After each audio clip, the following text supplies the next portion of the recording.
Today's gospel story is one we're very familiar with. We've heard it hundreds of times. The Triumphant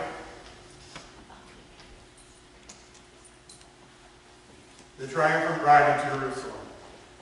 Here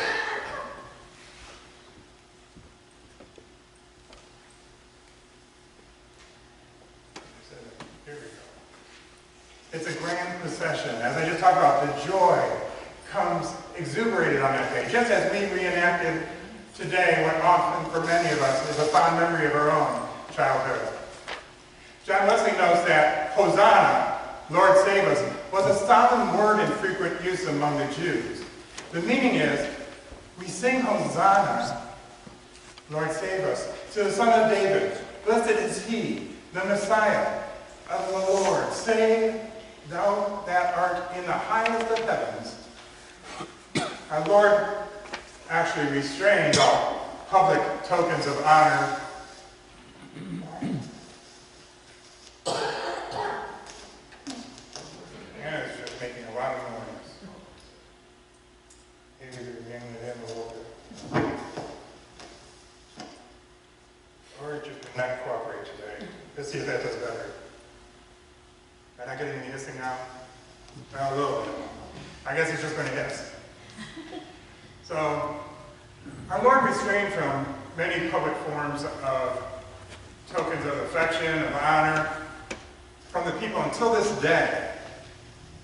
He didn't want the envy of his enemies interrupt his preaching before its time. That was the end quote. So today we celebrate Jesus' triumphant entrance into Jerusalem.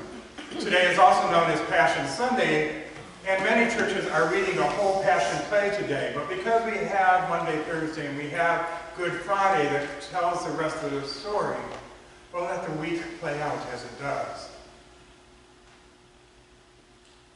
So today we're focusing on the ride into Jerusalem.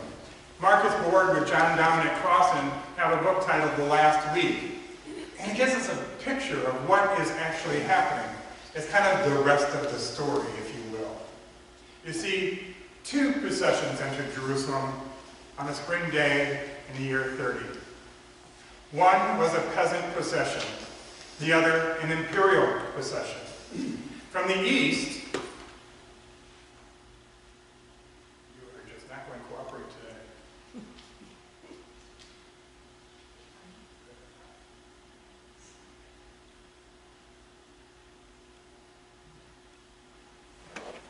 I may be moving. Let's see.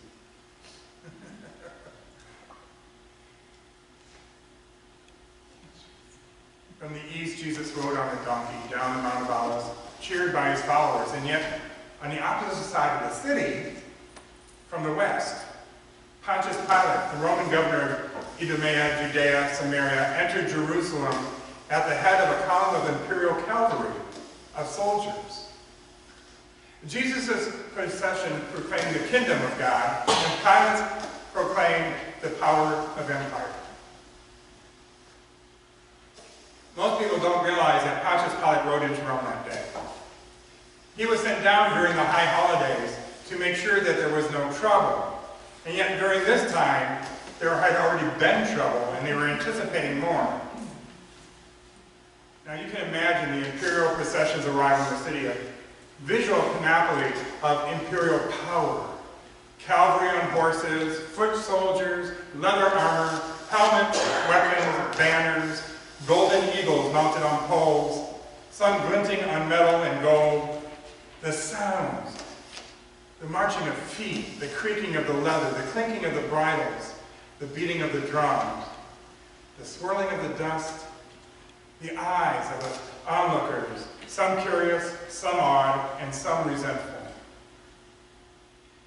This is an intentional display of imperial power, much like the army may be marching into Tiananmen Square or rocket launches around North Korea, or maybe a military parade in Washington, D.C.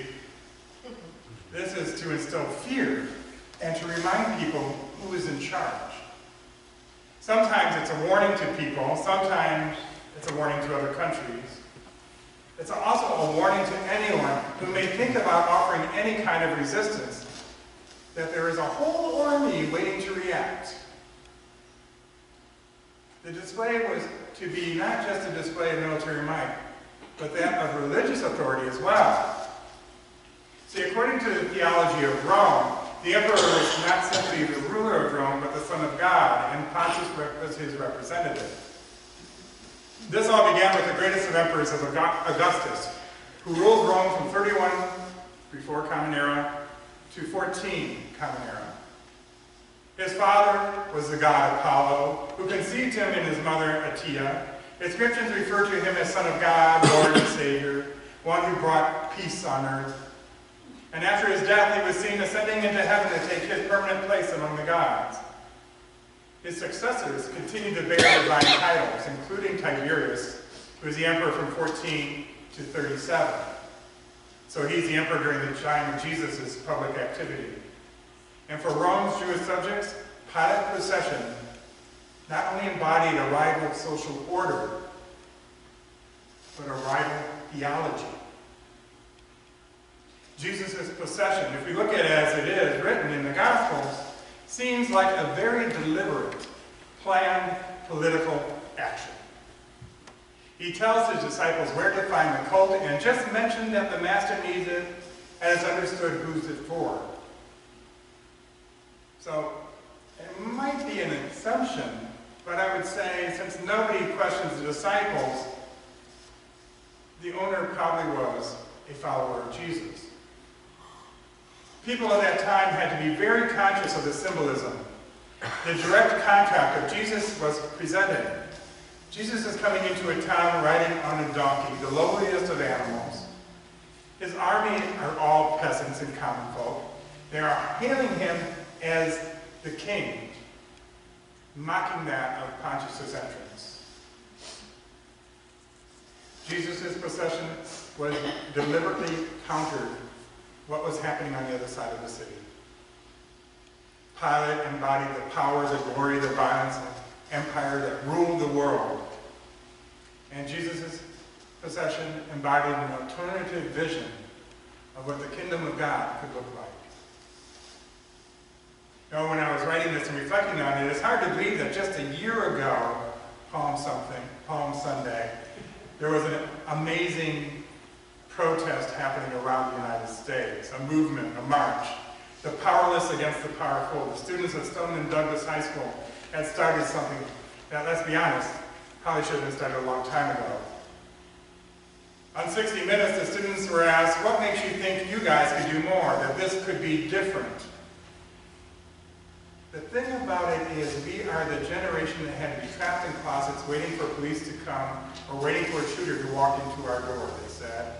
We are the people who know what it is like firsthand, they said. Another student said, we are a mass shooting generation. I was born months after Columbine. I am 17 years old, and we have 17 years of mass shooting. And he goes on to say, that Stop School Violence Act that they were pushing in D.C., which is just a bunch of hot air and fluff, doesn't use the word gun once. It's when, in all these tragedies, the one thing that links them all together is the gun. Those students are still active today. They still have headquarters that are funded by donations. Nobody knows the address of those donations because they still receive death threats. Those students rose up and are still fighting for just and common sense laws. They are riding against Rome. They are riding against empire. Now, that's kind of distant from us here, but what is our experience? We have a food pantry. People can come and get food once a week. There is no questions asked except for their name, members of their household. It's only asked once and never asked again and not shared. Whereas the government requires that a two-person household make less than $17,000 a month and cannot have more than $3,000 in assets in order to get SNAP or food stamps. That person would not be living here, not in this town, because I did the research. And the cheapest I could find was for rent, actually the only thing I could find for rent was a 2-bedroom at $11.35 a month. By the time you pay for that, your oil, your lights, there's no money left, and yet you've made too much money probably to qualify for the food stamps. ride against empire. And that little rainbow flag in front of this church seems so timid and small, and yet there's a strong ride against empire. Did you know that in the United States, the LGBTQ youth are 125% more likely to experience homelessness than any other population? This is usually due to abuse or an intolerant home. Our flag says more than just we tolerate you. It says we celebrate you, we lift you up, this is your sacred space.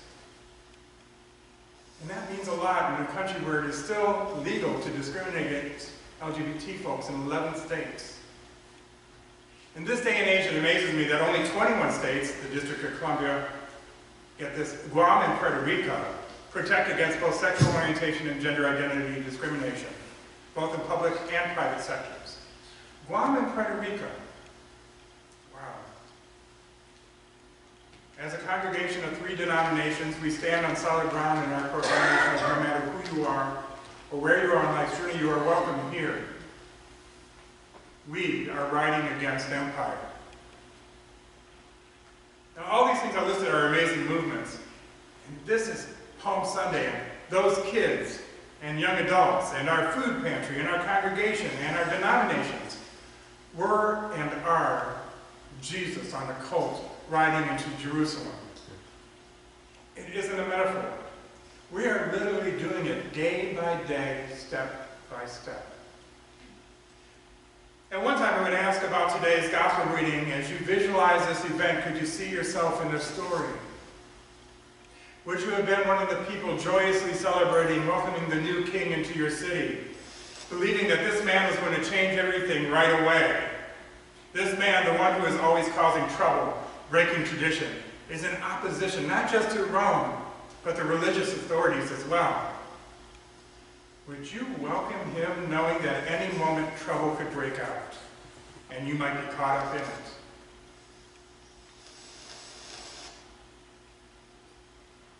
We all have the opportunity to walk with Jesus.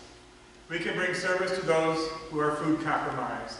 We can walk beside those who seek justice. We can offer sacred space to those that are told they are not sacred, for we proclaim all are sacred as children of God. So if you think to yourself, yes, I'd be there. I'd welcome Jesus into the city. I'd be ready to stand beside him and walk with him, and no matter where it leads, then I would say to you, know this. You are part of a great and brave group of people who are ready for a big and dramatic change. And it has started. It started long before I got here. It's an ongoing process. Nothing stays the same in a congregation. It is always changing and growing and evolving. But remember this also. As soon as the trouble started for Jesus, most all of them turned against him.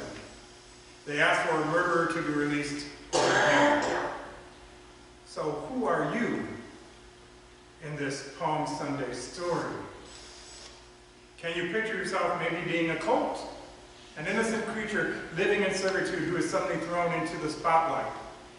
You are given the great honor to carry the Lord and the Master into the city.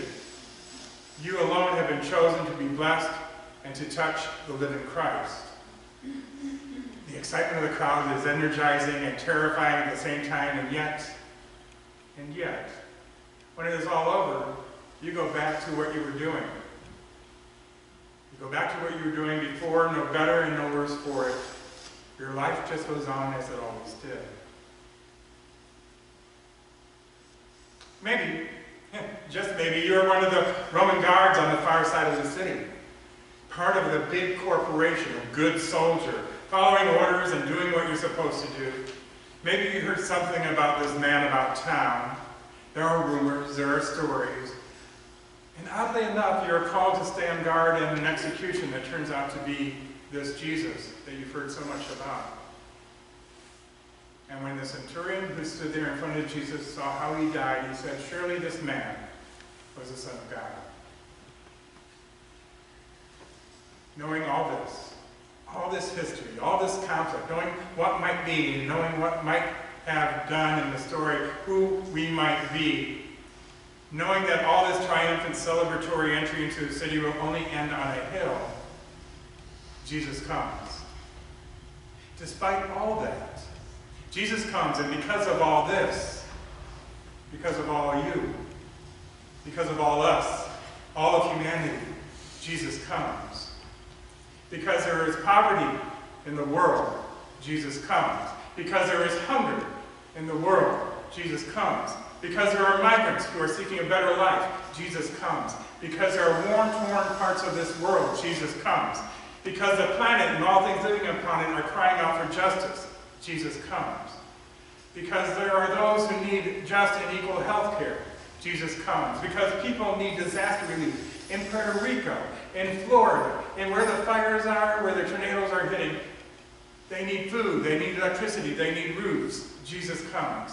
Because of students who want to be safe and see no need for weapons of war to be available in our society, Jesus comes. Jesus comes, Jesus enters the city, and there is an open invitation to follow. But how do we do that? How do we follow Jesus into Jerusalem, where what we are called to do, what are we called to do? How do we prepare to follow Jesus into Jerusalem? How do we make ready our hearts? We are called to accompany those in need on their life journey. We are called to take action when we see injustice. We are called to help close the gap where we see people being marginalized. And yet, we can't do it all. We can't all be expected to literally walk beside those in need, but we can write letters, offer financial support, offer support to organizations and businesses that believe in the same causes we do. We can boycott businesses we do not understand how their actions support injustice and call them out. We can divest from things like oil, which the United Church of Christ did from all of their investments. Our cry of Hosanna is a walk in the way of Christ, and we are called to act upon that call to the best of our ability. Now for some, that may be offering a prayer. Just offering a prayer. Lifting Christ's love that is in our hearts to another. Offering a smile or a word of encouragement. Standing for a just and peaceful world in our hearts may be all we can do. And yet, if you believe in the power of prayer as I do, it is more than enough. And actually, offering kindness and prayer is the best place to start. Because one practice leads to another. Amanda Beck writes, quote, "You may say that these practical instructions amount to being nice to others and being a good person, but carry very little spiritual weight. We would all prefer merely to contemplate the mystery of God's coming near and following Jesus' journey with a spiritual devotion to the suffering servant. It's true that many of these instructions don't seem spiritual in themselves, but we must do them, not because of our hearts are very small. Not because of their own spiritual weight, but because our hearts are very small. We clutter them with concern for ourselves, misplaced loves, or feelings. We have to make room for Jesus in order to welcome Christ properly. Somehow, this practical work done with spiritual attention prepares a way the Lord as nothing else can. It changes us. Prayer changes us. And it makes room in our hearts that Jesus can fill with the kingdom of heaven. This is a way to make straight the path of the Lord, self-emptying.